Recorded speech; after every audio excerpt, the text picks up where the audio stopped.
en vérité, je te le dis, si quelqu'un ne naît d'en haut, il ne peut voir le royaume de Dieu. » Jean 3, verset 3. Pour comprendre cette parole, un peu de contexte. Jésus vient de faire des miracles à Jérusalem et beaucoup croient en lui. Mais Jean précise aussitôt, Jésus, lui, ne se fiait pas à eux, car il savait ce qu'il y avait dans l'homme. Le grec utilise ici le même verbe pour dire qu'ils crurent en Jésus et que lui ne se fiait pas à eux.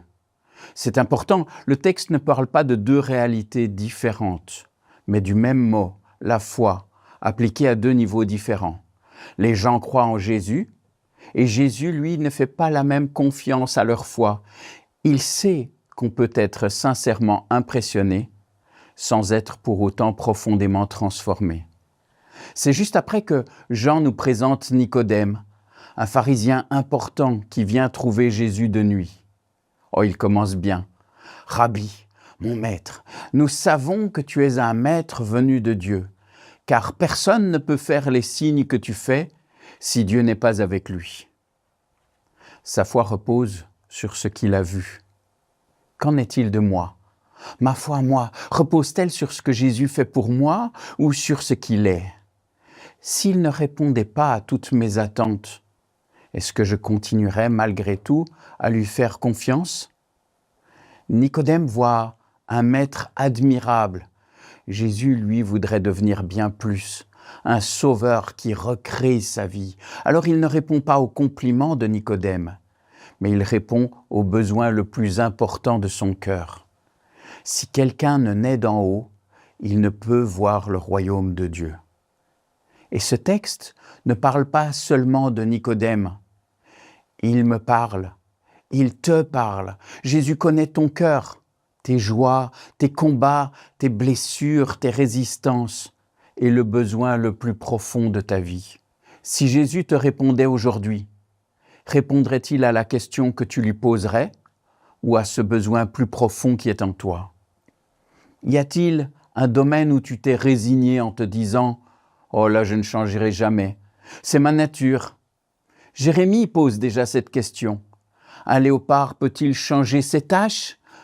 Non, bien sûr que non. Et toi non plus, tu ne peux pas recréer ton propre cœur. Nicodème le comprend vite. Comment un homme peut-il naître quand il est vieux ? Bonne question. On ne choisit pas de naître. C'est une vie reçue. Et c'est exactement ce que Dieu avait promis par l'intermédiaire d'Ézéchiel. « Je répandrai sur vous une eau pure, et vous serez purifiés. Je vous purifierai de toutes vos souillures et de toutes vos idoles. Je vous donnerai un cœur nouveau, et je mettrai en vous un esprit nouveau. J'enlèverai de votre corps le cœur de pierre, et je vous donnerai un cœur de chair. Je mettrai mon esprit en vous, et je ferai en sorte que vous suiviez mes prescriptions, que vous respectiez mes règles et les mettiez en pratique. » Écoute bien les verbes. Je répandrai, je purifierai, je donnerai, j'enlèverai, je mettrai, je ferai. Jamais tu te donneras ou tu feras. L'initiative et la réalisation appartiennent à Dieu. Et c'est dans cette relation vivante qu'il accomplit en toi ce que toi tu ne pourras jamais accomplir seul. Jean a précisé un détail. Nicodème est venu de nuit. Il n'est pas encore prêt à être identifié comme disciple. Plus tard, pourtant, il prendra publiquement position pour Jésus. La nouvelle naissance transforme le cœur et avec le temps, elle transforme aussi le courage. Et toi, est-ce que quelque chose t'empêche encore qu'on sache que tu suis Jésus ? Nicodème était fasciné par les miracles de Jésus, mais Jésus voulait accomplir un miracle en Nicodème. Quel est aujourd'hui le miracle que Jésus voudrait accomplir en toi ?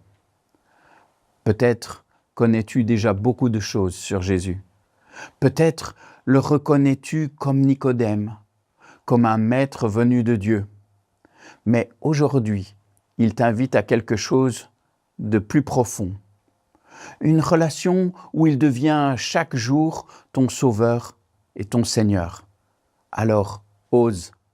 Ose lui ouvrir toute ta vie, même les portes que tu gardes fermées. ose lui faire confiance, ose le laisser te recréer.